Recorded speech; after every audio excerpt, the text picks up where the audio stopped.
Hello guys, welcome once more online, and my name is Mr. Jamb, and in this video we shall be looking at Jamb Physics 2019 number 21 to number 25. Don't forget that if you really like this video, well, click on the like button so that you can get more content from us that will help you in your journey of understanding physics. We have so much to explain in this episode, and we shall make it as simple and as interesting as possible. Now let's check out number 21, which says an aeroplane lands on the runway at a speed of 180 km per hour and is brought to a stop uniformly at 30 seconds. What distance does it cover on the runway before coming to rest? Now this is a question on motion.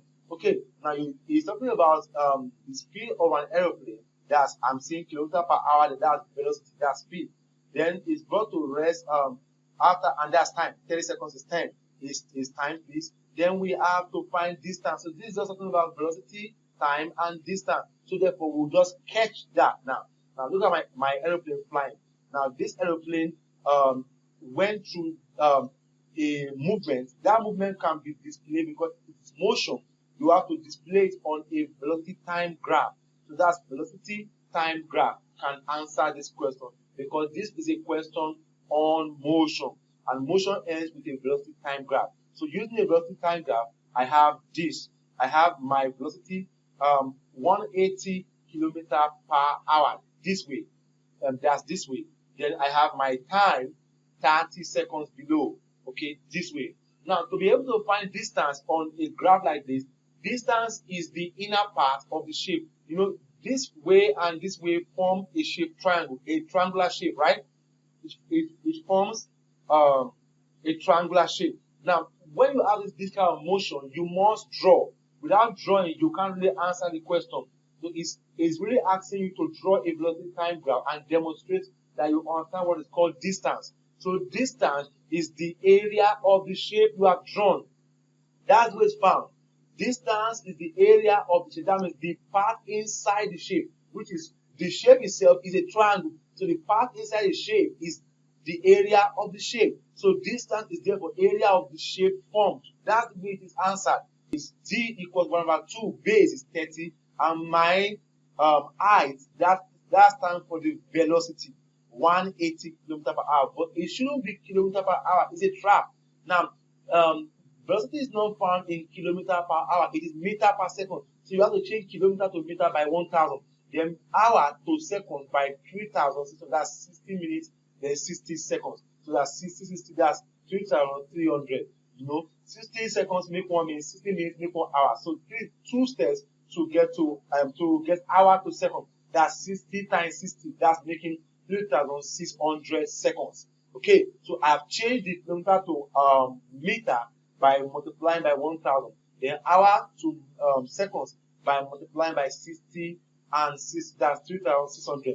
So that gave me 1/2 times 30 times 180 times 1,000 over 3,600. If you multiply that, the ones on top divided by the one below, that's 30 times 180 times 1,000. Get your answer divided by 2 times 3,600. You'll be getting 750 meters as your distance. And that is the answer to that question. Now don't forget, most importantly, questions like this are solved using a velocity time graph, because it is a motion question. But not all motion questions are solved that way. But this is specifically velocity and time question. You need to draw the graph. Velocity standing straight and time standing below. Okay, and the area inside is called the distance of that shape. And this shape is triangle, so it's half base times height. And that gives you all I did. Now let's check out number. So the answer is option D. Let's check out number 22.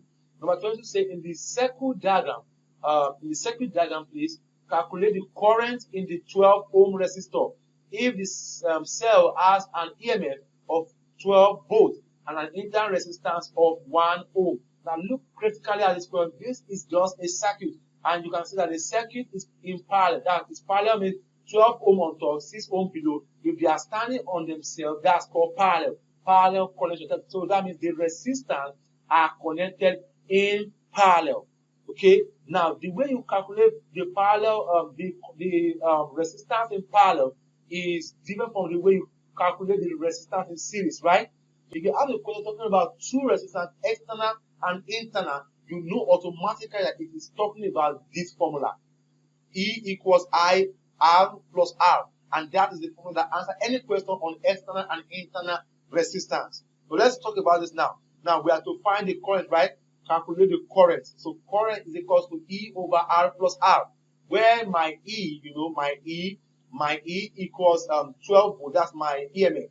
That's my EMF. Is 12 ohm. And my R, that's my external resistance, is 1 ohm. Then I don't know my internal resistance that I will use to find the current. So that means I don't have all I need to find the current. I must first find my internal resistance first. Okay, good. So my internal resistance is R, and I will find it from the parallel connection that we have 12 ohm and we have 6 ohm. So my internal resistance is 1 over R equal 1 over 12 plus 1 over 6. Giving me 1 over R equals, you know, you find the LCM of 12 and 6, that's 12. 12 divided 12 is 1, 1 times 1 is 1, plus 6 divided 12 is 2, 2 times 1 is 2. So I have 1 over R equals 1 plus 2 over 12. That I'm solving for that. So 1 over R equals 3 over 12. Then if you cross multiply, you'll be getting, no, sorry, if you cut it first, you'll be getting 1 over R equals 1 over 4.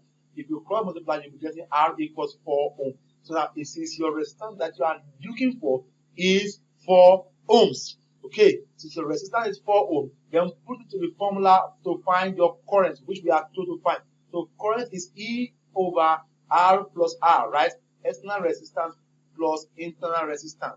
So my EMF is 12 over my external resistance in the question is 1 ohm plus my internal resistance that I found is 4 ohms. So if you add it up, you'll be getting 12 over 5. 1 plus 4 is 5, right? 12 over 5. If you divide that, you'll be getting current is 2.4. You know that formula is very, very important. The strongest thing here is the formula E equals I bracket R plus R. But in case you are not giving the smaller R or any of those R, if it is in parallel, just find the R first, then put the answer into the formula, and you get your current or whatever you are trying to find. That's the way it works, and that's number 22. Let's check out the answer is 2.4. That's A. Let's check out number 23. Now this one says the value of the diagram is what? Now look at it. This is just it is a momentum or an equilibrium diagram. It is showing tension around the rod, that body. That body is under tension. Now there's a tension acting downward 20 Newton. Then there is one acting upward that is not showing. Now you have to make it show. That means you have to show me the one acting upward. Now what you have upward is just 30. Now but there's a straight force there that is not shown, and that straight force is called the vertical component of this one that you can see. I mean, the one acting upward is the vertical component of the two forces TT. You must find their vertical component. So I'm going to solve it this way. So we have the straight one upward, that's the one in red. We have upward force is the same as downward force, right? So we have to find the upward force. I just cut out one of the triangle there. Cut out one of the triangle. You have T, we have 30, and you have UF, right?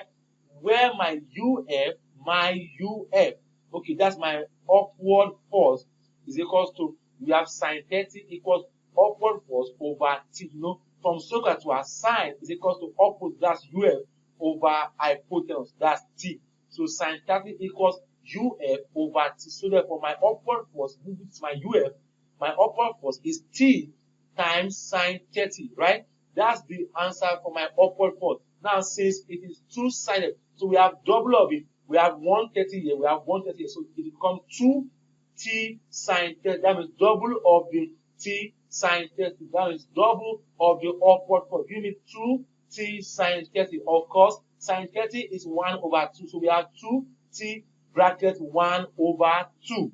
Is that clear? If you don't know that sine 30 is 1 over 2, just punch it. Sine 30, you will get 0.5, which is still 1 over 2. So 2T sine 1 over 2 or 0.5, 2T 0.5 or 2T 1 over 2, you are saying the same thing. Is 2T, that's 2 cancel 2, 2 times 1 over 2, 2 cancel 2, giving me T. So what I have left is my T. Okay, is T. So therefore, you just say, so therefore, upward force is downward force. That means T is my upward force is equal to the same thing as the downward force, making T to become 20 Newton, and that makes my answer 20 Newton. Now, the most important thing in this question is just to know that you have to find the upward force, and the upward force is T sine theta. It's always sine. The upward force is T sine theta, right? It's T sine theta, and that gives me my value. But double of it is 2 times sine theta, which is 1.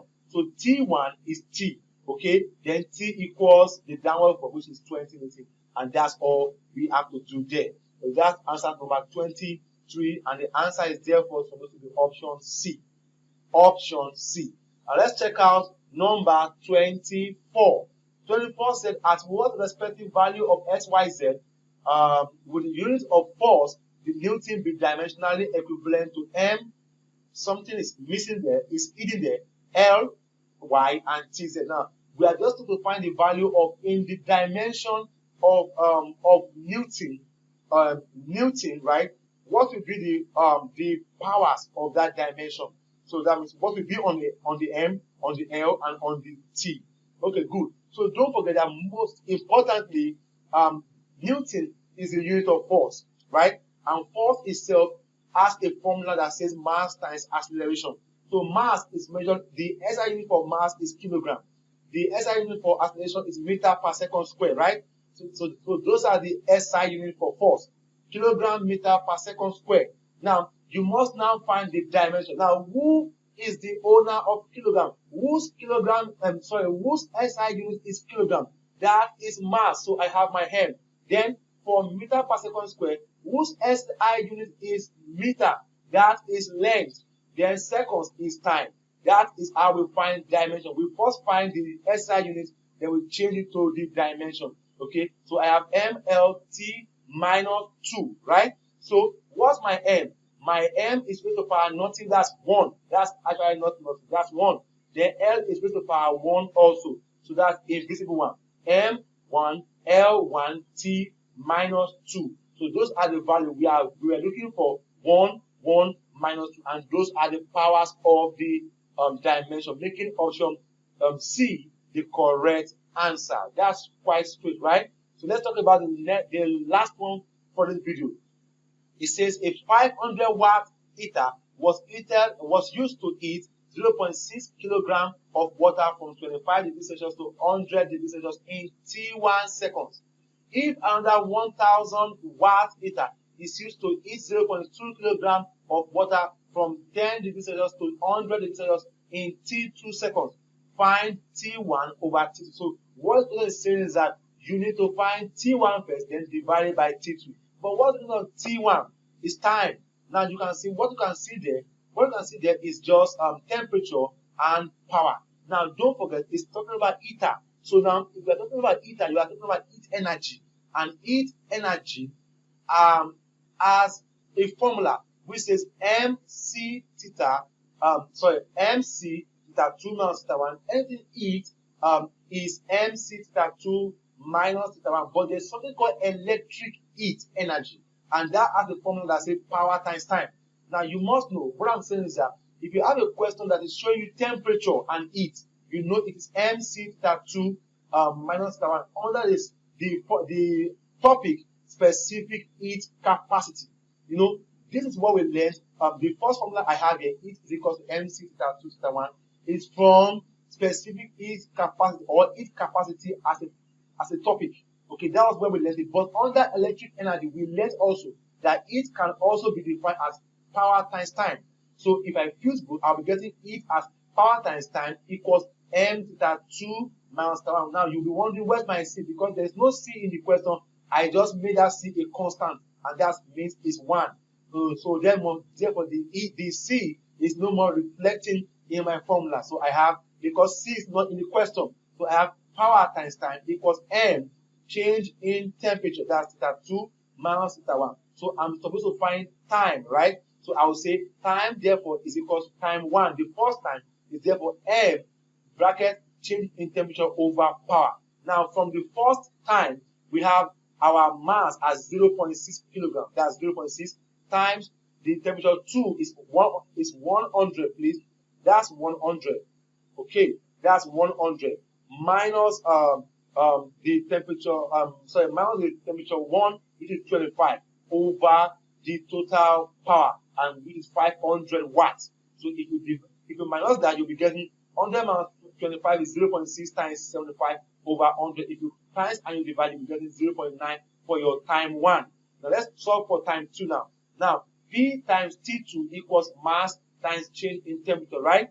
The same formula, right? But just that T2 came out. So we have that set. So to find T2 is therefore mass bracket change in temperature over power, which is in watts. So we have T2 equals 0.2 bracket 100 minus 10 over 1000 watts. So we have that set. Now T2 is therefore 0.2 times 90. 90 came from 100 minus 10 over 1000, giving me 0.2 times 90 over 1000, giving me 0.018. So my T2 is 0.018. So the point says put T1 over T2, that's 0.09 over 0.01. If you divide, you'll be getting T1 over T2 is 4.9, which is approximately, you round that 9 up, you'll be getting 5.